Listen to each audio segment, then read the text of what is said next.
And we're live. Hello, everyone. Welcome to our 1001 Nights podcast, a podcast where we discuss the dualistic nature of the world we inhabit. We're walking a fine line between our reality and the absolute absurd. My name is John, and I take an unorthodox approach to everything in life, where I question everything and form my own opinions. On tonight's show, I'm joined by my two best friends in the entire world. We have Steve and Jake here. I'm going to open up the floor for them to go ahead and introduce themselves and the conversations we're going to be having throughout the next couple hours. Steve, you go first. Hello, I'm Steve, and I'm very interested in the near future, and that's what I'm primarily going to be talking about in this podcast, is how we can improve ourselves and brace for the crazy times we're about to see in the next few years. I'm Jake. I'm a Sigma male. Self-improvement, biohacking, you name it. Sigma male grind set. Partly Buddhist, partly Hindu, partly Taoist. Kind of a mixed bag. We definitely checked all the boxes being absolutely unorthodox here. Now we're doing religious affiliation. I'm an Orthodox Christian. And, well, what do you self-identify as there, Steve? Everything, dude. So you're the epitome of the radical centrist, right? You take from all little I'm a very, very, very radical centrist, you could say. I think an interesting story to start this off might be John's journey from paganism into Christianity. Yeah, so back in a more rebellious time of my, I guess, adolescence, you know, every child goes through that rebellion stage.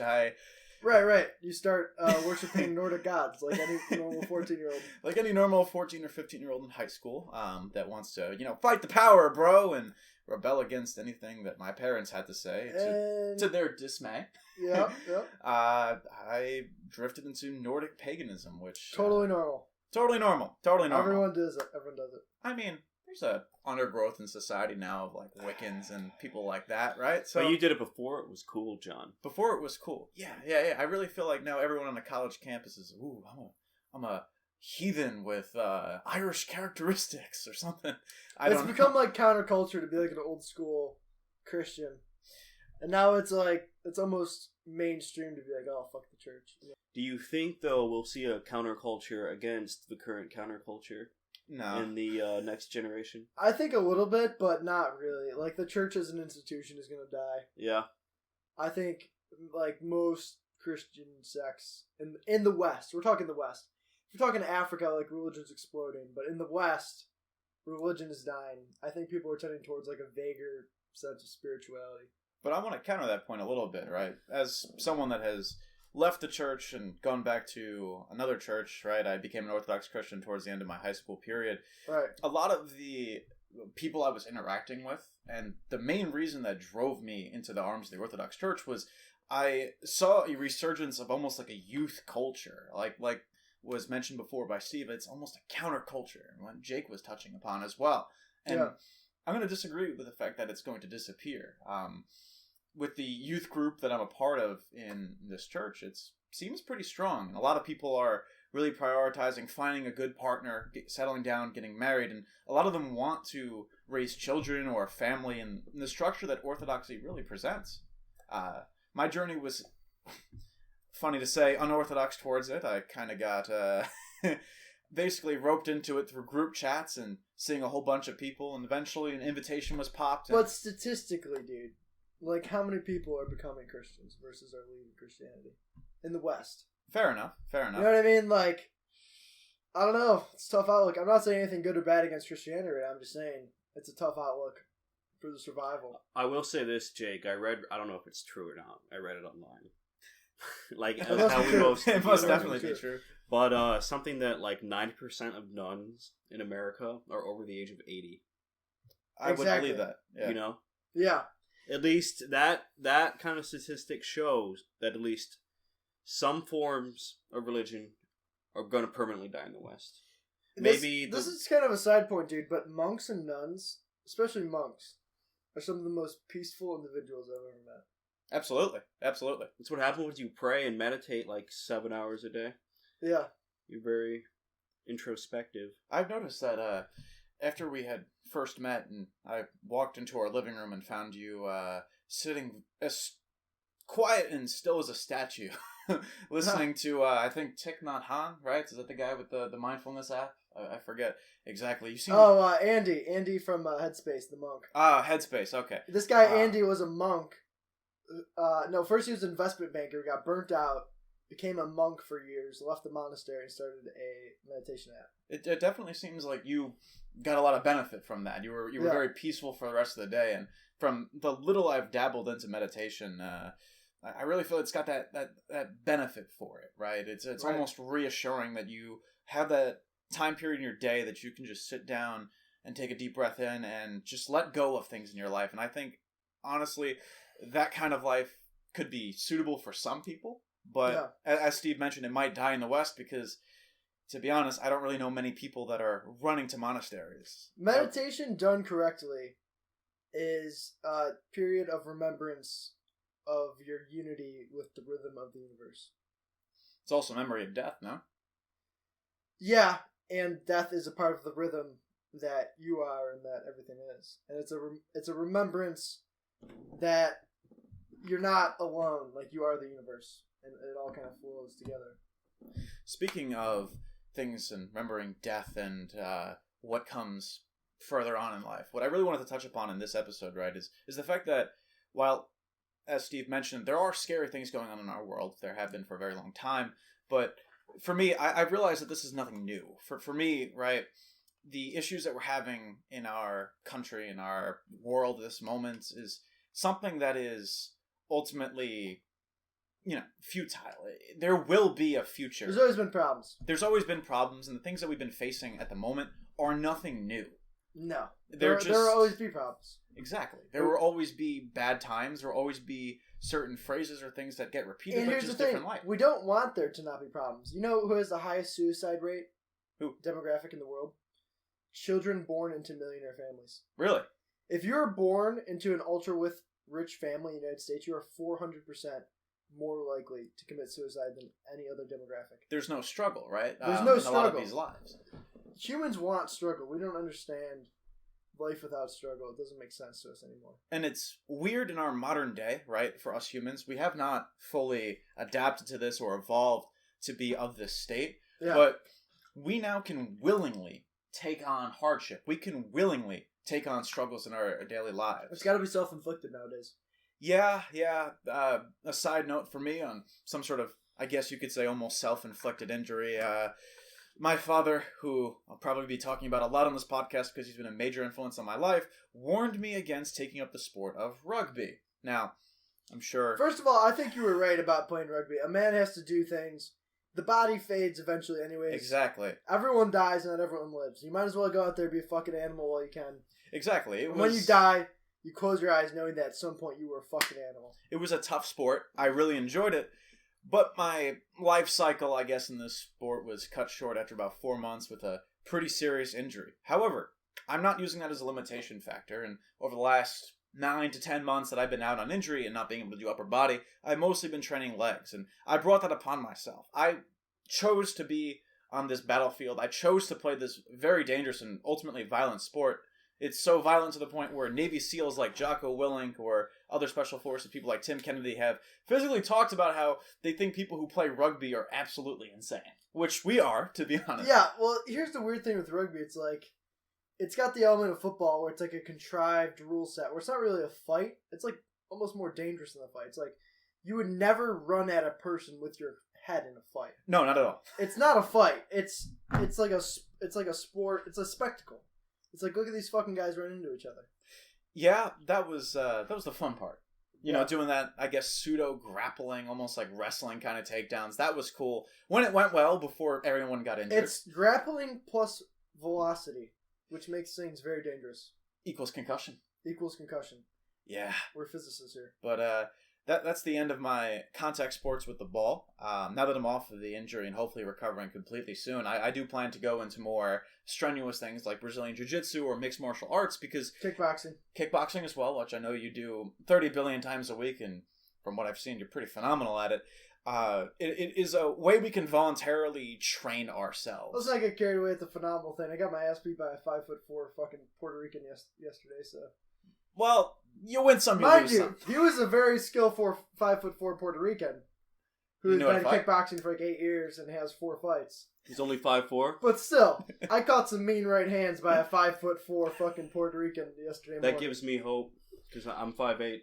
Listen, dude, the short guys who have trained forever have something to prove. And they come in throwing that overhand right from hell. And you better have your wits about you. Or else you're about to get fucked up by some guy people mistake for a child. And nothing is worse in life than that, because I've had that happen to me a few times. And that's when you find yourself. When you just got nearly killed by someone who appears to be a child, you are now a man, in my opinion. Well, you made it through the other side, and you clearly haven't given up. No. Regardless of that. But as I touched on before, I got some pretty serious injuries when it came to this one sport. Do you mind elaborating on anything that happened to you? I mean, wrestling, when I was grappling, I tore my labrum twice. How'd that happen? One time I was doing drills where you're in turtle position, if you know what that is, and you get flipped over in the side control, and you have a man land on your tricep, going across your body. That's how I originally tore my labrum. And then I suplexed a guy after I came back from recovery, tore it again.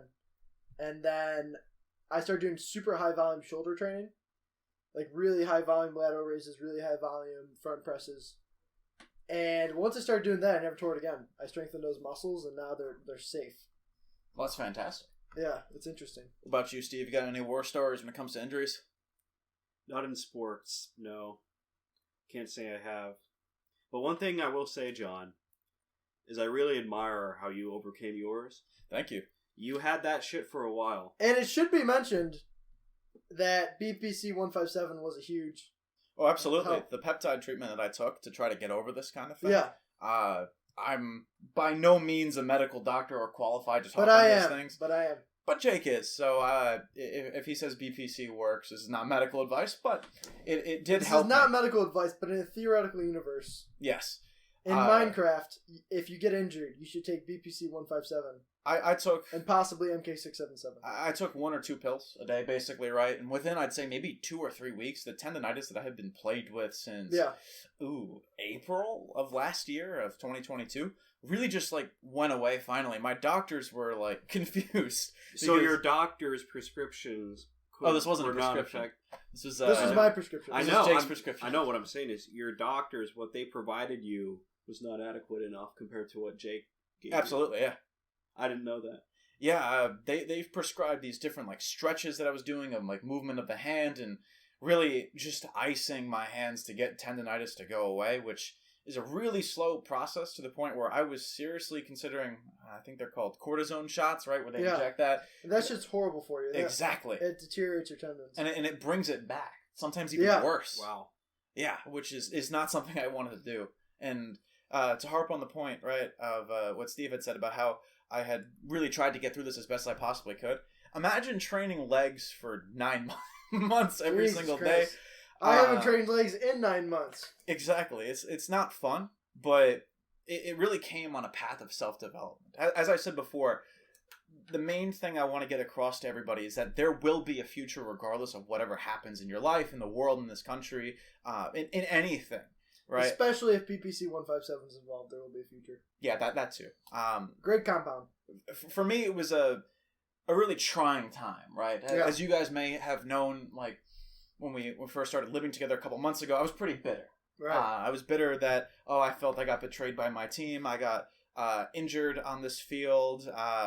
Plethora of other excuses that I made. Those guys were complete dicks to you after you got hurt. There were people that were good, but there were people that were bad. I don't want to burn any bridges. I know a bunch of them are decent folk that just genuinely didn't know what had happened. And I harbored a bad resentment inside that dropped my rate of vibration. My vibration was down, and I really just couldn't, operate on a healthy level. I was constantly angry, constantly Mental upset. Health does affect physical health. Absolutely.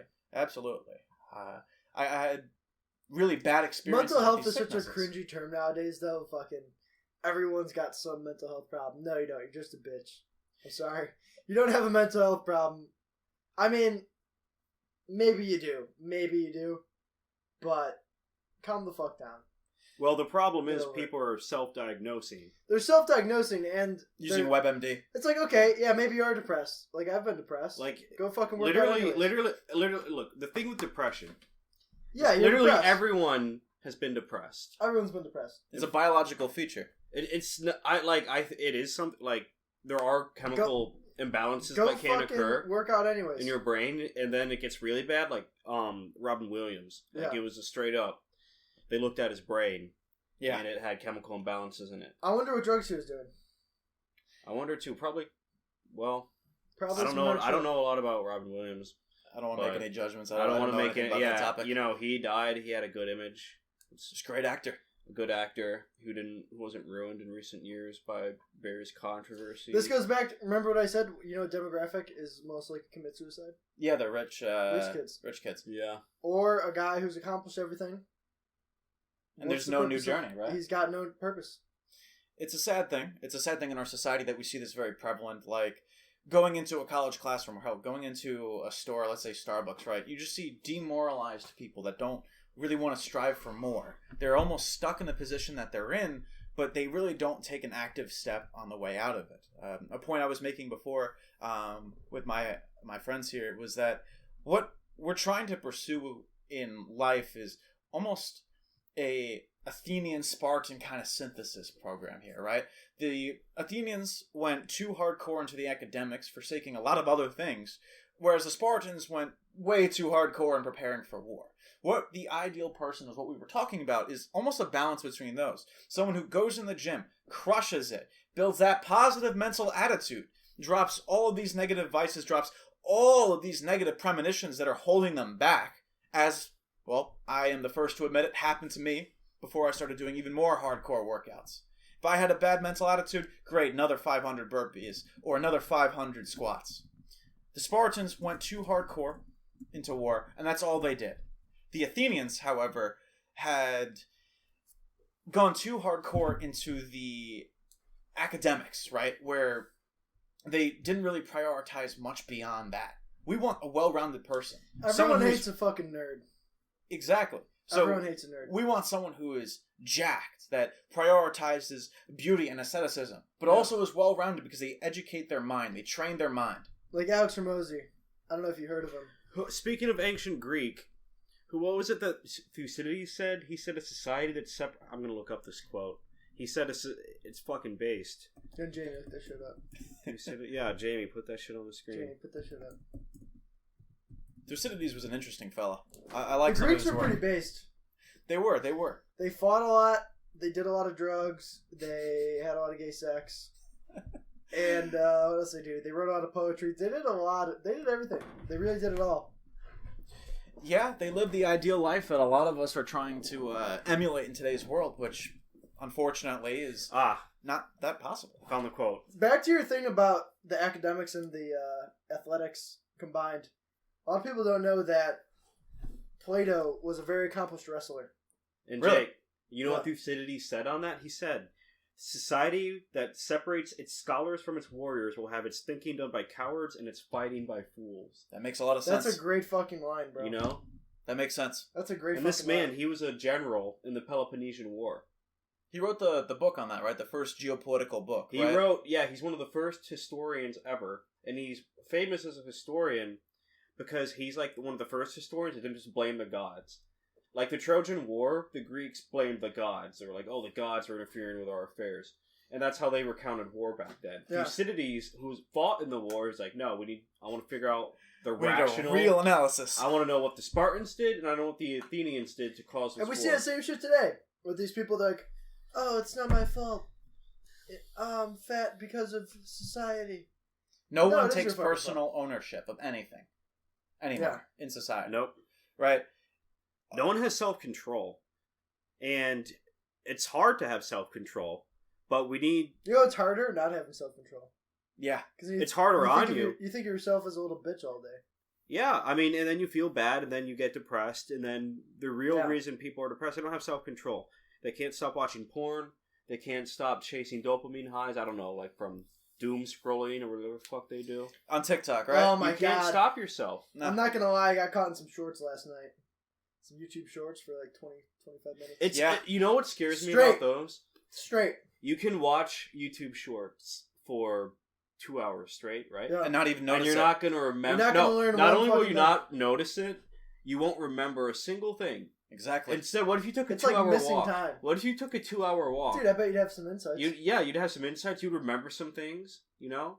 I bet you'd think of that ex-girlfriend. Because you might think of something random, and then that could lead to another thought, and to something else that could work out for you Yeah. later down the line. I All like- because you did that instead of I like that scrolling on your point. phone. I like that idea. You know? Like, where you could have done so Don't much waste more productive fucking time. Yeah. You know what you taught me, John? That book you recommended to me, The Compound Effect. And that's Absolutely, what's by making Darren Hardy. Small decisions lead to better decisions later, Exactly. and they pay off later. Exactly. Yeah. And on a microscopic effect. But if you trace it back from that one starting point, 1,000 situations later, it could be the sole reason where you got to where you did. Exactly. And to elaborate on that a little bit, the compound effect, for those who don't know, is essentially the idea that, as Steve said, little decisions today will have monumental decisions when it comes to the future, right? So you have a thing that you're working on or something that you do every single day, plus consistency, right? Doing that every single day as well. And then time, you're going to have big results, whether that's positive or negative. In a lot of people's cases, right? It's these self-destroying habits, these self-limiting limiting behaviors that really crush them. Dude, I mean, how many guys fucking drink and play way too much video games? Quite a few. Or not even video games, just scrolling. Just empty time. There's just a lot of empty time nowadays. Empty time, that's a good word. Imagine the productivity if you spent those 2 or 3 hours getting rich and a game I was addicted to in high school, Grand Theft Auto 5, right? But you actually applied that to your everyday life. Dude, I wasted so much time playing fucking video games. I was really good, but that Well, who time gives is a gone fuck? now. Exactly. What do I have to show for it? I was You dating know, this- sorry, What let was me it? interrupt you. Because we're on the topic of video games. I went on my old PlayStation account, and they added a new feature on the PlayStation 5 where you can see your old playtime from every game you've ever owned. And so I think like back in 2014, the game Destiny came out. It was very addictive. Yeah. I was in middle school. And so I played it every day, nonstop. It ruined my life for a solid, 8 months. Yeah. And then, but you want to guess my playtime? What was it? What it read? Guess. 1,000 hours? More. No shit. 15? No. Well, it was like 1,200. But and Jesus. I went and I Shit. saw that and I was like, 1,200 hours of my life. Wow. You see, that's Man. that's an interesting point you, You bring could there. you could learn like a full. You could have learned You an could entire write. college You course. could learn an instrument and write a concerto for it in that same amount of time. Exactly. Exactly. You know? It's all of this wasted time that we had Yeah. as a child. Now, do I regret it? No, I have some great memories learning from it. But was it the most ideal time? No. And another thing that I had really capitalized on as a kid, right? I grew up in the heyday of Call of Duty and Modern Warfare 2 COD lobbies, and I wanted to be one of those, cut commentary streamers on YouTube, right? Making Call of Duty videos with my friends. But The pipe dream. the pipe dream, Yeah. right? Where you get paid to play video games. And I decided to start all these different gaming YouTube channels, bought thousands of dollars worth of equipment. And my father said it the best, right? He goes, okay, so you want to be a YouTuber. Great. Okay. What equipment do you need? X, Y, and Z. Okay, cool. That comes out to let's say with the consoles, computers, all the recording systems, the microphones, games, whatever, subscriptions, about, $1,000, $1,500. You spend a couple $1,000s in total, right, over the course of a couple years. Great. How much money have you made? Oh, I haven't made any right now, but I can make millions, was a sentence I said back in the day. And he just laughed. He's an old school Polak. Yes. You don't say yes. this shit to an old school Polak father. Oh, absolutely not. My dad keeps it real. Grew up poor and in poverty This and is the shit you built his say way out of his life. To like built the way out of the a life. fourth generation Anglo-Saxon wine mother. Exactly. And she's like, oh, honey, great idea. In my parents' generation, there really wasn't a lot of opportunity. And I take very good pride in listening to my father's advice because he grew up in a sense of, limited resources. And he and his siblings built their way out of that. And I think his viewpoint on me trying to make all this money off of video games but not doing anything almost kind of hurt. Because there were so many other projects and so many other big things I could have worked on. I could have gotten more jobs. I could have spent more time out with friends. No one does it perfect, though, dude. Of course. But I understand the ideal that he would have wanted me to live up to. And so I'm trying to do that now. To make him proud, to make my family proud, and to raise up the other people around me as I continue to develop myself. Yeah. Because my former fitness coach, Wes Watson, once said that Uncle Wes, the purpose of life is to build the man that you want and need, keyword need to be, then give him away to everybody else. I've read plenty of books where I've been like, damn, this is a good message. Other people need to hear this. I willingly recommended it to my friends, not holding these secrets back, because this is a team effort. Yeah. To develop ourselves and to, build lives people are going to want to make movies about. That's the goal here. You want to become successful. Yeah. And one thing that really put into perspective why I shouldn't take all this idle time is that my ancestors are watching. In my house, in my room, I have a wonderful picture of my grandfather who was essentially helping run an island in the South Pacific during World War II. I mean, they might be watching or not. I think they are. For me, at least, I think they are because that has helped me to a higher standard. Even if they weren't, wouldn't you still want to just pull it off? Of course. For But the sake of pulling it off? for me, I find that as a very big motivation because my ancestors have done some really great things, right? And there are countless amounts of them to get me here to where I am now. My parents, as lovely as they are, weren't the people to get me there. Their parents weren't either. Their parents before them weren't either. We can go all the way back to the dawn of human civilization. Whenever you really think that actually happened, whether 12,500 years ago or 20,000 years ago, Probably doesn't about 50. matter. But what we're trying to get at here is that there are so many people that have had to have existed, lived, toiled, built something of themselves, and died for you to be here, and to just stand up and let this all go to the wayside is not worth it. Let me try to articulate that. I think I told you about that. I forgot exactly what I said, Jake. Yeah. Well, remember when I asked you how many grandparents you had? What did I say? You said 4. How many grandparents do you have? How many grandparents does a person have? Okay, okay. You have 4 grandparents, right? Yeah. How many great-grandparents did you have? 8. How many great-great-grandparents did you have? 16. Alright, now you're about in the year... probably between the year 1800 and 1750. Yeah. So there's 16 people on the planet between 1700 and 18...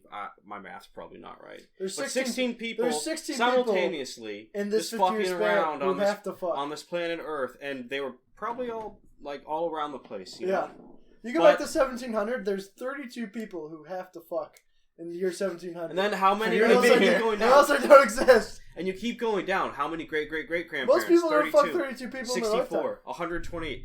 By the time you get to, ancient Greece, right? There's 1 million people who have to fuck. And that's imagine everyone. the infinitely complex situation. Everyone has to fuck at the right time. The By the time you tragedy, get to ancient Greece. the tragedies and the triumphs that led to all those individual microscopic events. Right. They coalesced in you. That's amazing. We're the manifestation of the universe's rhythm. We are ultimately a part of God's plan, right, and putting us all where we need to be at the exact moment. Yeah. Your ancestors created your ancestors again, and then more of your ancestors at the exact right time, the exact moment you were born. They were born, and they were born at that exact moment to fulfill a certain duty in life and the mission that we all have on this planet. And the word God trips some people out, but you could say, oh, it's the universe's design. We are the universe experience in itself, if you think about it. Absolutely. Because everything in the universe is of the terms. universe. Everything is made of particles. We're made of particles. The same particles that make us make the same are the same particles found in the Andromeda Galaxy, you know? My favorite thing is that this universe has a sense of humor. And without the Andromeda Galaxy, there is no us. And with us, there is no Andromeda Galaxy. Could you explain that? It all happened in one continuous process that was dependent on itself and on every other part of the process that led up to us. And if you remove one variable from any of that, it's gone. Yeah. Therefore, us and all the other variables aren't distinguishable. We are all one rhythm that became. That's the Big Bang. Yeah. Right? And even before that, probably. Whatever was before that probably was also probably even more connected than our current reality. Do you believe in the theory that, like, the Big Bang of our universe was just the death of another universe? It could have been. Please elaborate on that. I've never heard this one. I don't know the name of the theory. This sounds actually pretty interesting. But there's a theory called, it's called the Big Crunch, right? Ah, is that what's going to happen to our universe as well? We don't know.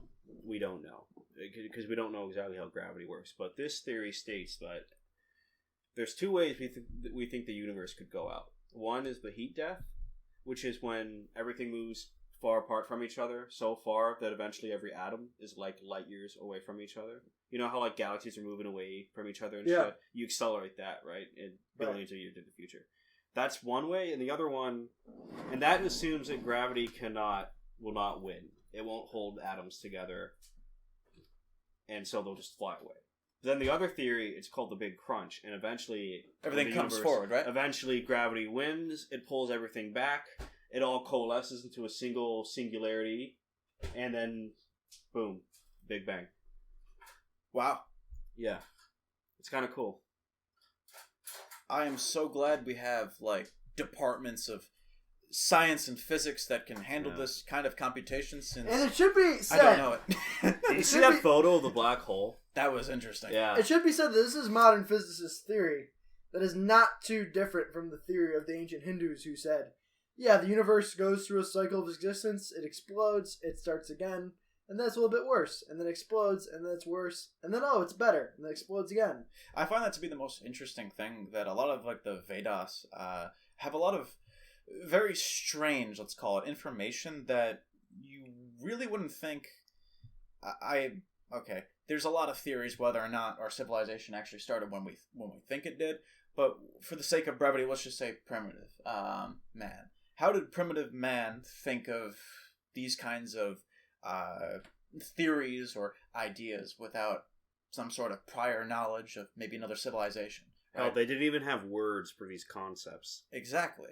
And I find it very interesting that a lot of ancient cultures, and to the extent some cultures to this day, are very solar-oriented. Like, we see a lot of monuments, a lot of ruins now that are all solar-oriented. So I feel like there's some sort of connection there that we haven't really discovered yet or haven't really figured it out. But I find that to be a very interesting point that you raised, that a lot of these concepts are really nothing new. And ancients, thousands of years ago... You know what the biggest one is? Like the best example? What is it? Simulation theory. Oh, Simulation theory was proposed by ancient Hindu scholars. Really? 1,500 years ago. That we live in a simulation? Yeah, they said that the simulation creator is Brahman. Yeah. And what Brahman is everything. But Brahman, in its natural state, is complete peace. So much peace to the point where it's not even peace. Because there is no violence to have a contrast to. It's not even peace. It's just one. There's no up, there's no down, there's no left, there's no right. Which is pretty boring. So Brahman manifested itself into us to become more interesting. Really? It's like, why do we watch TV shows? Well, because our life can be boring and the TV show is interesting. You know what's more interesting than watching a TV show?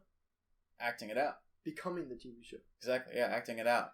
So the Hindus figured this out 1,500 fucking years ago, and now the smartest nerds on Earth are still saying the same thing. What was this? There was some meme I was seeing where it was like, oh, all these like Reddit atheistic Gnostic like nerd types, right? They all actually are very religious in a certain regard. They just don't have a name for it because everything they're saying seems to be connected to a lot of things that the wisdom of the ancients had said. Yeah. So I find the almost interconnectedness amongst peoples across the entire planet to be very, very interesting, that we probably should explore more often. And one day I would like to go and visit a lot of these sites, a lot of these countries, to go and actually explore, right, like where these people live. Like, was there something about the land, something about the environment that allowed them to have this kind of insight and to see these different things in the sky? I think part of it is that the ancient Hindu texts were written freshly off of becoming a city culture, and they still remembered what it was like to live in the forest. How old are these texts? They're older than the 5,000, Bible. right? Older than the Buddha. The The Buddha Buddha? existed 600 years before Christ. Wow. They're like 1,000 BC. So Wow. Hindu texts. Wow. It's like 3 to 5K years ago, basically, right? Is that what you're saying? Yeah. That's impressive that they've been around for this long. We don't even know who wrote them, really. Really? We have really no idea. Like, what do you mean? Like the individual people or the We have society? a very vague Because, understanding. like, we don't know the people who wrote the Bible. Well, yeah, But we but know that they came We know from- where they were. Yeah, we know We where know they... why they did it. Yeah. When you go back 3,000 years, we don't know why the Vedas were written. You know, we don't know what historical event made that happen, catalyzed that. Do the Vedas have a flood myth? I'm not sure about that, but I know they have a nuclear, like, or what some people, ancient astronaut theorists and some other alternative theorists have discussed, like, almost like a nuclear chapter, maybe like a War of the Gods that resulted in radiation. There's like some part of northern India, I think, that has like this weird background level of radiation. Maybe you can shed some light on that if you know a little bit more about that than I know they have an apocalypse story. Yeah, well, it was Monte Jaro and Harappa, or was it? It's one of those two cities. I think it might have been Harappa, where they found the radiation around, and there's like theories of an ancient nuclear war. Or I have no idea how we can ever explain that. I Maybe mean, background radiation in the area, uranium. they deposits? found. I think they just found radiation in the dirt, and Huh. of course, there's probably a billion different solutions that academia has proposed. But at the end of the day, it's fucking radiation around these ancient ruins. Like, It's weird. Something's weird about that, you know. Just generally, like a lot of like the myths are oddly almost correct in Hinduism when it comes to like how our world works and different processes we see in I'll give you a nature. mind fuck. Let's hear it. The oldest creation story is the Hindu hymn of creation. It's not really a story. It's a poem. And it's a poem about just this guy, and he's sitting there questioning, he's like, what happened first that made this all happen? And this guy logically deduces in the course of this poem that the earth, the universe must have came to existence in a ball of heat, an explosion.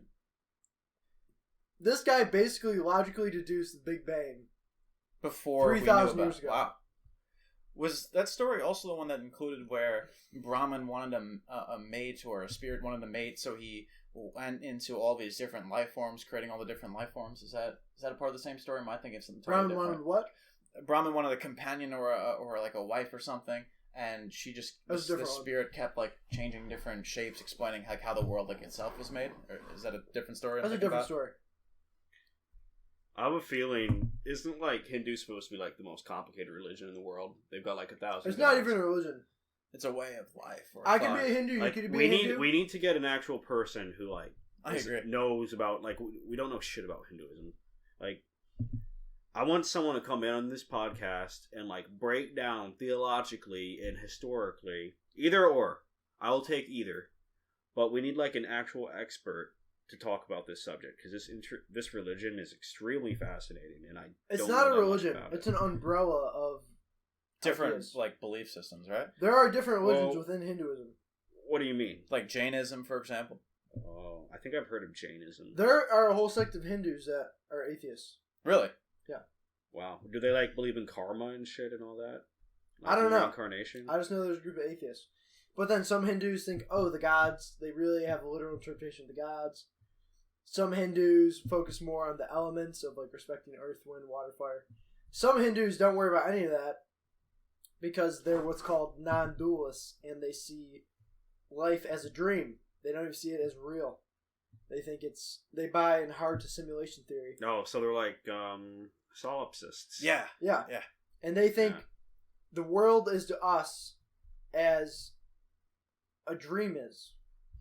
Well, the thing about simulation theory that I find interesting is that theoretically it could make sense. Because, like, I don't know the math and I don't know the science, but I do know that computational power in the world doubles like every 2 years or something. It's called Moore's Law. And right now we're breaking that with the recent advances in artificial intelligence. It's doubling every 6 months. And so eventually you double and double and double and double for, let's say, like, for the sake on a universal time scan, let's say for the next 10,000 years, humans double in their computational power. Eventually, they get so powerful they use the sun itself as a battery to power their computers, right? A simulation that powerful, you could theoretically simulate the entire universe. Wow. Yeah. Like, look at this is a very rough breakdown, but look at video games today, right? And look at what they looked like 20 years ago. Yeah, some of the video games are so lifelike you can't tell the difference. These aren't full-on simulations. They're actual worlds on the inside, kind of. They're not, well, they're still illusions. But how far are we? But they show technological and computational progress. The games themselves aren't very realistic. But you can render them very realistically. Absolutely. Like, let's say realistic in the sense that, like, I can talk, like, I can have my own conversations in the game. I can feel things in the game. You can't do that. But you can make it look real pretty. Yeah. But, yeah, exactly. Like, dude, like... But if you were to graph this... It would be a fucking... And we're at the bottom left-hand part of the graph. Yeah. By the time we get to the top right, we're in a new fucking world. Like, human progress is exponential. How long ago did we invent the wheel? Like, years ago. fire. Like, let's say human technological progress begins with the discovery of fire, which is probably, like, that's in prehistory, right? The wheel probably invented according to mainstream academia, which is bullshit. Some 10 to 12,000 years ago, at the earliest. I'll say that. At the earliest. Because this reinforces my argument anyways. And then we go from the wheel, we get to agriculture, we go to the plow. That's a very important development in our species for farming. Brick and mortar, mud. We discover metalworking. All this, thousands and thousands of years apart from each other. And then a big one, the steam engine. Invented in the 1800s. The steam engine gave rise to everything today. Electricity, computers, factories, trains, automobiles. How about this? Coffee. What? Global coffee consumption. It was almost non-existent a couple hundred years ago. Really? When people started drinking caffeine, the steam engine was invented. Yeah. People had more energy. So you're saying coffee is responsible for our technological progress? Since Coffee and tea. Before that, people were getting drunk all day. Yeah. In the Middle Ages, people were drunk from morning to sunset. You think you're going to invent a fucking steam engine when you started your day with 4 beers? You know, there's brief tangent real quick. That's funny. Like if you go and look at the inventions of the Irish, like the inventions they proposed at the world stage, they invented whiskey in like the year 1500, and they have not been credited. There was like a 400-year gap on the Wikipedia after they discovered whiskey. But that's an interesting point, Jake. But anyways, caffeine changed the fucking world, man. Dude, a computer 40 years ago when my dad was in college, like in the 80s, it was the size of a room. Well, maybe not. That was in the 70s, maybe. But like a calculator was the size of like a safe. You had to put it on your desk. My dad in college. My parents learned to type on typewriters. Yeah. This was long before computers were around, and my parents are middle-aged at this point, but the technological leaps in just their lifetime is just almost night and day. It's unbelievable. If you were to take someone from 1910 or 1920 and transport them to today, I think that they would have like a broken brain within about an hour. Yeah, I'll tell you this. This might explain why the purpose behind our generation being so stupid and sedated with TikTok and video games and other distractions is if they weren't, imagine how fast technology would progress. If everyone was focused on being as smart as they can be, it would go too fast and it would surpass us. We wouldn't be able to deal with it. So it's almost like a good thing. With a little It's bit, like almost a good thing. Pumping the brakes a little bit, We right? need to pump the brakes. And that's probably the purpose behind the universe distracting everyone with TikTok. But the real question is, how far is too far when it comes to this kind of progress, right? Well, it goes too far as long as the Chinese can fucking demoralize our youth and it's gonna keep gather all going of their data. because we have enemies. Yeah. Speaking of enemies, where were you guys when history was made a couple days ago with a little thing called the spy balloon, which, before this even happened, I had no idea we were still using balloons. I was getting punched in the mouth by a 5'4" Puerto Rican. Fair enough. What about you, Steve? I think I was on the shitter. I mean, that's the only time I do scroll through news. By the way, guys, if you still watch the news, don't do it when you're taking a dump. But why not? Beyond that, why? It's bad for your mental health to see all these bad things, because when you have a 24-hour news cycle, right? What do you get? Whoever watched the news and was like, "Oh, they changed my life for the better." Exactly. No one watches the news anymore for happiness. They watch the news to see who they can get pissed off at today. You know, like let's say your mainstream left news, they're gonna watch it and then just rile themselves up and hate the right. And then your mainstream right news, they'll do the same thing on the opposite. Exactly. Like no one is fucking thinking for themselves anymore. They are cocksucking these media corporations. Everyone sit at the dinner table and scream about the liberals or scream about the conservatives. But no one wants to have a conversation about how to put your life together. And Jordan Peterson said this probably better than everyone else. You gotta stop caring about the outside world for a minute and clean up your damn room. Trust me, I know I sound like an old Canadian psychologist at this point, but it is so true. The man who conquers himself is the greatest warrior. Exactly. Confucius My paradigm shift when it came to me getting a better positive mental attitude, fellas, came from me cleaning my room, making it orderly, and then cleaning whatever else I could around the house to try to make it as pristine and be like, this is a place the mind can go to rest and not feel stressed about something. Before you try to clean up the world, clean up yourself and the things that you do on the daily basis. Build those positive habits, build those positive mental thoughts that you're going to have throughout the day, and make conscious choices to be better every single day before you start caring about the bigger picture. Or hire someone to clean your room if you're bald. No, the thing is, this goes back to what you said, Jake. Or just be rich. You know how you said rich kids kill themselves? Yeah. They have someone to clean their rooms for them. They don't get that satisfaction. That's what the fucking Buddha did, bro. He was rich. He had two very rich parents. He fucked off. He abandoned wealth, luxury. He sat under a tree for like 30 days or some shit. And are his parents remembered to this day? No. History does not remember their names. Some people might. Some areas might. But Buddha made a lasting impact because he gave something up and voluntarily went onto a struggle. Dude, the Buddha's name wasn't even the Buddha. Yeah, it was called Mahatma Siddhartha Gautama. Yeah. Not Mahatma. That's Gandhi.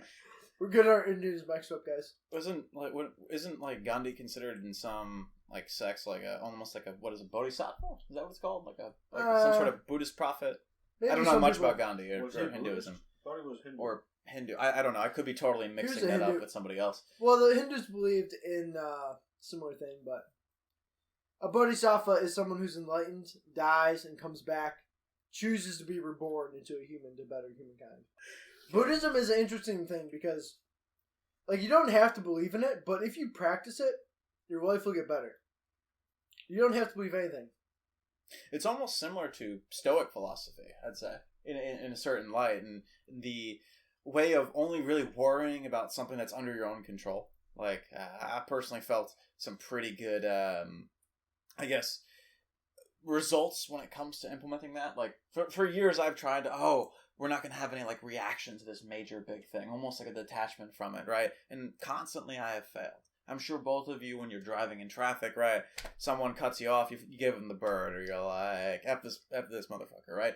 And you don't want to solve this peacefully and just let it go. And it lingers with you. That guilt lingers with you. But if you implement what the Stoics talked about, right, or the Buddhists talked about, that almost separateness and letting go and really just not feeling that, basically a pain, it honestly works better. There have been times where I picked up a pan off the stove, right, after cooking something, cooking a delicious, I think it was probably pork cutlets, because I was doing this a couple days ago, and the handle just yeeted itself off the pan, and the pan went flying all over the room, and you're gonna be like, fuck this. Exactly. Someone would be like, fuck that, but under this new, almost, distrust of that kind of, vulgar response, I just laughed. And that was it, looks like I'm making another round of pork. Whatever. It's okay. You watched it. You didn't identify. That's the thing. People think they are their emotions. Exactly. I made that conscious choice. For a split second, I was wanting to curse up a storm, I just started laughing. I made that choice like, nah, not doing this today. Not doing this today. Make it simple. Keep it simple, stupid. Yeah. In the grand scheme, who gives a fuck? Exactly. I can get more pork. I can just throw another cutlet on. I have nothing to do on Friday. It'll be fine. Exactly. It's going to be fine. It's not the end of the world if something doesn't go your way directly. Nothing's the end of the world. No, even the end of the world wouldn't be the end of the world. The world would come again. Because there always is a future. Yeah. There always is. Regardless of whatever happens, how scary or how great things are, regardless, there's always going to be a future, whether you like it or not. If the universe went from the primordial ooze that came out of the Big Bang to people, if people went away, people would happen again. Yeah, absolutely. That's a big deal.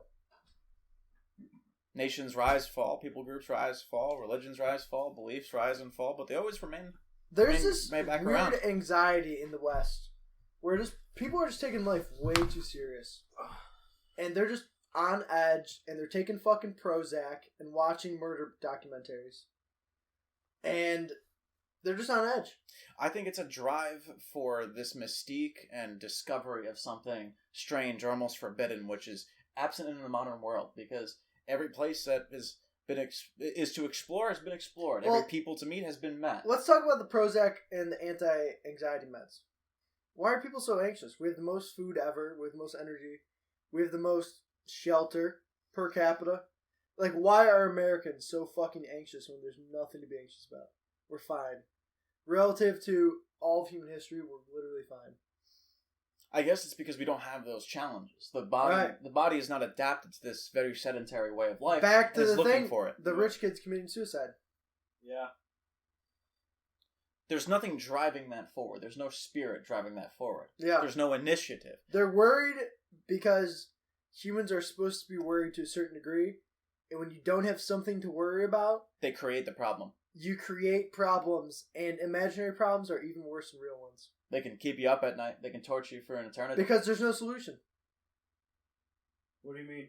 Like, if I have a test I'm anxious for, that's a real problem. Yep. You know what the solution is? Fucking prepare. Yep. And I'll be fine. I'll be like, oh, I'm prepared, whatever. But if it's a fake problem... Like, what kind of fake problem would you say? I don't know. I mean, I've never been an anxious type. I've struggled... When I've been, like, in slumps, I would say I'm more depressed than anxious. I've never had anxiety, really. Yeah. I've never, like, really felt stressed about much, but people are anxious, man. The thing about anxiety, let me just interrupt real quick, and then you can continue, Jake. The thing about anxiety is someone who I've had it, and they did give me medication for a while. Let me say the medication did not really seem to help. No. The thing that helped me kill anxiety, and I still struggle with it, but the thing that helps is you have to conquer your own fucking mind. Absolutely. Like, that's the only way out. You have... The man who cannot control his own thoughts can't control his own life. And I know controlling your thoughts, how the fuck do I do that, you know? It starts with a compound effect. Absolutely. It really does. And as someone who's had... You make small good decisions, and you remind yourself of those good decisions. And then you're only going up from there. Continue. And I had a similar approach to depression. Yeah. Or like what people call depression, whatever. Like a negative state where you don't feel like you fucking do anything. And for me, I found that the way to get out of that was to have like an idea of what I think the purpose of life and the universe is. Which I've come to determine is doing things that are legitimately hard and impressive. And if that's my framework, it's like, just keep doing that shit and you'll be fine. Tailing off of that, fellas, I understand both of you completely, and I can relate. Like, obviously, we're making a podcast here, but for me, right, I get almost social anxiety when it comes to, like, speaking in public, right, with other people, right? Like, for me, I found it often sometimes difficult to, find something to talk about with somebody or to be confident in, like, a brand new situation, a situation I've never been in, and there's brand new people there. And I think that might have been a holdout from when I had worse anxiety in high school. But this is something that you can work towards to reduce, right? For example, when I met one of our friends, Coach Frost, Rick Frost. Shout out to Coach Frost. Shout out to Coach Frost. Coach Frost, I just want to say something real quick. Youngest interim CEO of a Series B company ever in American history. traveler of the world, former J.P. Morgan bank analyst, Army veteran, conqueror of men, Arnold Classic Jiu-Jitsu tournament winner, and all-around legend, Coach Frost. All right, what you're saying? When I met this guy, right, I was shaking in my boots. When I met one of our other good friends, Kenneth, shaking in my boots as well. Special Force Marine, Columbia grad. Absolutely. No joke. Going out to bars, right? Or going out to parties. Yeah. Right?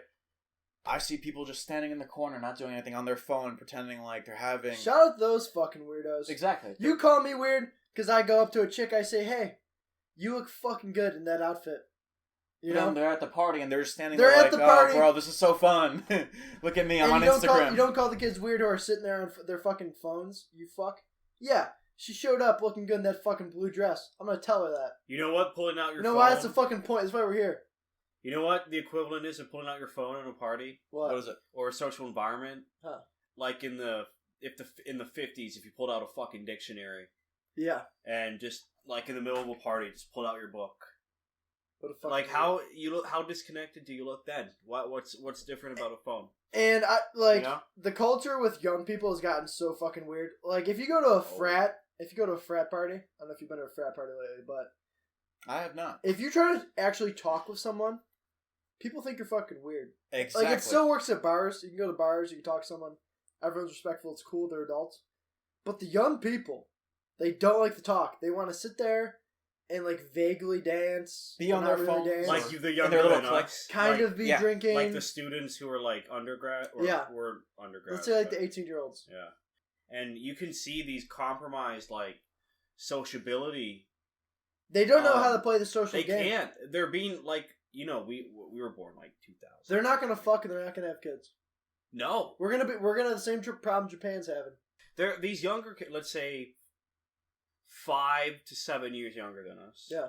Okay, like a little bit younger than when they grow up. They're not. They grew up like so. We grew up. We talked about this with Rick and Kenneth at the bar. Yeah. Well, they had it more because they're older than us. But the end of the analog age, we enjoyed that from like our childhoods, which basically began in like 2004, 2005 when we could start to remember shit.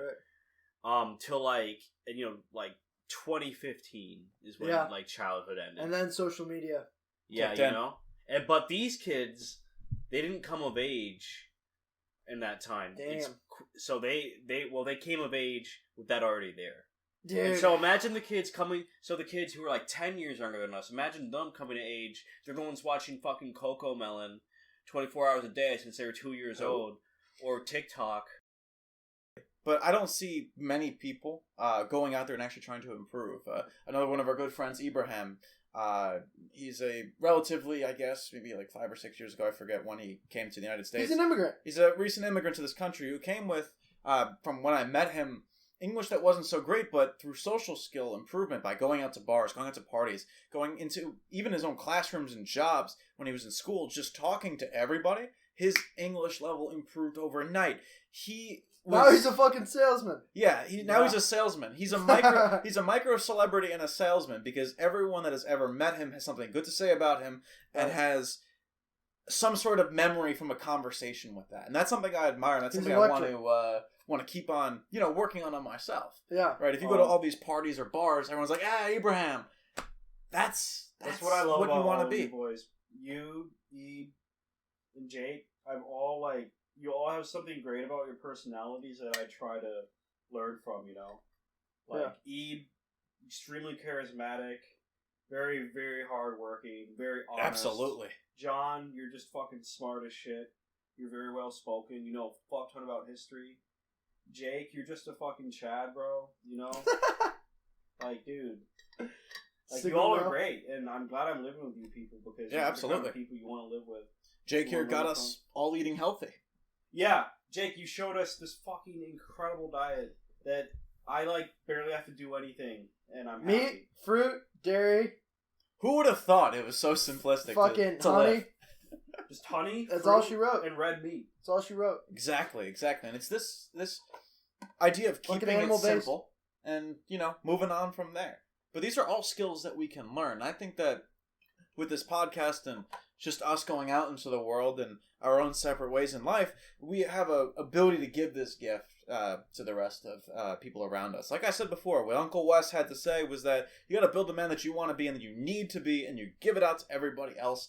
I think that we can teach definitely lessons by being models, right? Uncle Wes also says he always had his hand raised when he was on the line to put work in, right? It's a fucked up system, but this is a system that, this great self-improvement guy Wes Watson came out of. You got to have your hand raised, right? You got to lead from that front. It's militant. You lead from the front, and people will follow your direction. It's people militant, will follow it's what fucked you do. Yeah. Right? There's a reason we all have role models, at least at some point in our life. We looked up to somebody else. We looked up to some figure, idea, or thought or talking point that really gave us some sort of meaning to go out into the world, emulate it, and build something from that. And I think that with our improvement, our development of both our bodies as well as our minds, we have a great gift that we can share to other people. And learning gratitude and learning not to be selfish is honestly something that is difficult, but is not impossible. Because we can all do that. Yeah. It just takes a little bit of effort. No one wants to do that effort sometimes because it's hard, but you got it. One of the greatest things that you could possibly do is look for work, give a good old smile, and, lift the heavy stuff. That's a quote from a Green Beret. I forget his name, but when I heard that, I was like, damn, he's right. Look for work, carry the heavy stuff, and smile. Get it done. Get the job done, as my father always said when I was a child. And don't be a fucking dick. Exactly. That's some good advice, too. There are people who are much more successful than all of us right now, and they flaunt their wealth. They flaunt all these achievements like, oh, look at me. We're watching the show Succession in this house right now, which is a fantastic show, by the way. But there's a character named Roman, for example, who is one of the worst and most, I guess, sadistic verbally person that you could have ever encountered in your life. He just gets pleasure out of ruining things for other people. Like in the beginning of season 1, he offered a poor little child $1 million if he hit a home run, and then tore up the check right in front of him. That is obviously an exaggerated example of a bad person, but there's a lot of those kinds of people in societies. Those who are out of touch. And that kind of behavior for the rich and elite is pretty tame. But here's the thing. This might be the best government that's ever existed. Governments have always been fucking shady. Of course, that's what a government is. Honestly, government by and from the CIA might be the best government that's ever existed. And I could sit here and I could talk shit about the CIA, but has any other government done better than the United States? I mean, marginally. An argument could be made. Other governments are marginally better. Not particularly. But we're in the top 0.1% of governments ever, and it's run by a security state of fucking crazy people. And I think we should be grateful that we at least have a roof over our head, decent food, and cheap gas. Like, they haven't done a horrible job despite all their fucking shenanigans behind the scenes. I mean, we literally fought wars in fucking South America to make bananas cheaper. And I'll tell you what, I enjoy cheap bananas. I think we need another masculine president like JFK, Teddy Roosevelt. We need someone who could listen. We need Joe Rogan for president. Let's be honest. Joe Rogan would be a decent leader, but yeah, no, we've lacked masculine. But presidents. dude, the problem is who the fuck in the 2024 election could be of that? We could shall bench see. 225. They're all too old, dude. Well, they're like 70, 80 years old. They don't even have testosterone in them. TRT, brother. The president of Mongolia, about maybe 4 or 5 years ago, was a wrestling. I think it was either wrestling, sambo, or jiu-jitsu. I forget, champion. But he's absolutely massive. So a leader like that. That guy's a fucking Chad. Yeah, he was. Mongolian. That's he was so Chad they rigged an election against him. Fuck, man. He's probably started fucking all the bitches. Honestly, Mongolian people are just this epitome of Chadness that I don't doubt. That's what happens when you eat fucking horse meat and drink yak milk. When that's all you do. When you do the primal diet that we do, but just with horses. That just makes you want to fucking kill. Dude, those people were fucking violent, and I'm pretty sure it's because all they did... Okay, you know the Huns were different, but you know who the Huns were? Yeah. So they literally rode horses 20 hours a day, every day. And so, to prepare food, right? What they would do is they'd sit on a slab of meat. They would take this slab of meat, put it under their ass, on their horse, their ass cheeks hitting the horse all day would tenderize the meat and cook it. And that's how the Huns ate their food. A little, and no wonder they were such an angry and violent people, bro. They literally had to sit on their food to cook it. They conquered quite a bit. Yeah. That's a spirit that we don't really see in the world. They fucked and they conquered. Yep. Isn't some, like, couple million people related to Genghis Khan, right? Is that the statistic? I think 28 million. Jesus Christ. He was not a Hun, though. He won. He won out in the end, but history has not vindicated that man. Although some people in the environmentalist movement I saw were trying to say that he was a great environmentalist champion because net carbon went down. I don't think Genghis Khan had a concept of that. How many guys say, "Oh, I'm going to conquer the world in one way or another"? But Genghis Khan actually conquered the fucking world, and he did it.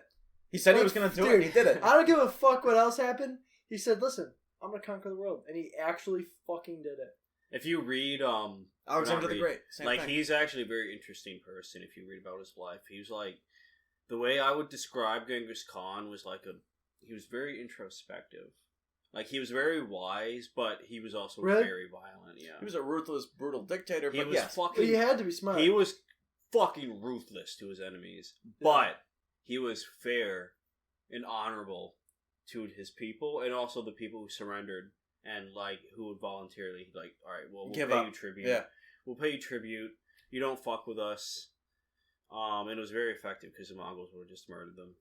You know, the Mongols are definitely interesting. They adopted a lot of like kind of steppe philosophies as well as some ties to like Nestorian Christianity from our conversations. That's why I love Mongolian militant Buddhism and Islam, which is so militant Buddhism. That should be the name of the fucking podcast. That's why I love that band The Who, because it's Mongolian throat singing folk rock, but they're still glorifying and idolizing Genghis Khan. Yeah. Who by all definitions in the modern sense is a war criminal. Absolutely. Also is fucking George Bush, Obama.